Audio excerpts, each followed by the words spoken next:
Why do 80% of GRE students stress over vocabulary? Let's make it simpler with today's word, exacerbate. Exacerbate means to make a bad situation even worse. Picture this, you're stuck in traffic and it starts raining. That rain, it exacerbates the traffic jam. First example, imagine you're writing an essay and your computer crashes. That crash exacerbates your already tight deadline stress. Second example, or think about a small argument with a friend that turns into a big fight. Your harsh words, they exacerbate the conflict. Third example, and in health, skipping meds can exacerbate an illness, making you sicker than before. Knowing words like exacerbate is key for the GRE. They don't just test your memory, but your ability to understand and use language effectively.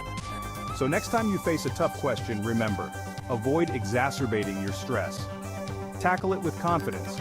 Like and subscribe for more GRE tips.